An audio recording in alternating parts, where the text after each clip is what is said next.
За өглөөний мэнд хүргээд үнэртэй. Энэ сайхан байгаль дотор явж байгаа хүн чинь нэг сайхан сургамж төгөөл хийх бол алдас болох байхаа.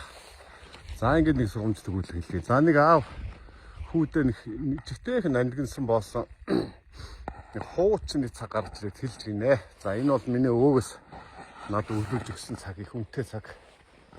Өмнөх үе яваад хэдэн төгрөг болох нь энэ дэлгүүр мэлгүүрээр хэсээд үнийг мэдээлгээч гэж хэлжээ. За хүү нөгөө цагийн аавынхаа цагийг бариад хэдэн дэлгүүрээр ороод ямар үнэтэй гэсэн энэ цагийг чинь $5-аас дээш итгэхгүй юм байна гэсэн хариу өгч тээ.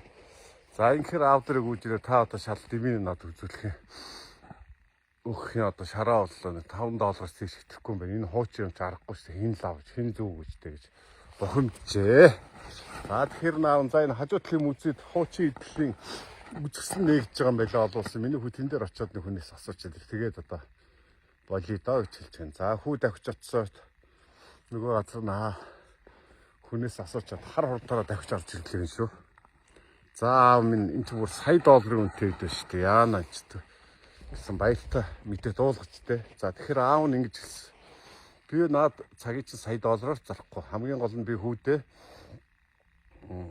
хэрэгтэй зөв газараа зөв хүмүүст зөв үнэлүүлэх юм бол чиний амьдрал чинь яг энэ цаг шиг ингэж ялзаж одоо үнцэнтэй байх болно. Хэрвээ чамааг үнэлдэггүй тийм газар байх юм бол хичнээн чи алт эрдэнэ шиг байгаа чамааг хинч үнэлэхгүй $5 хэмжээнд үнэлэх болно гэдгийг би хүүдээ ойлгуулах гэж ингэсэн юм аа тий.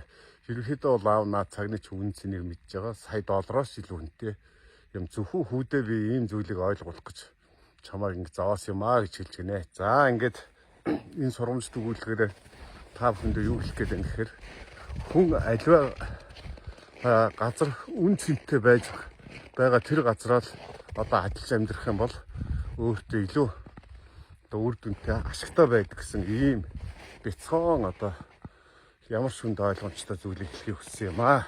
За ингээд амралтын өдрүүдэд ая тогтоо өнгөрүүлээрэ ууланд алхах юм бол ийм гоё биш үлгэрийн ормт ийм гоё байна.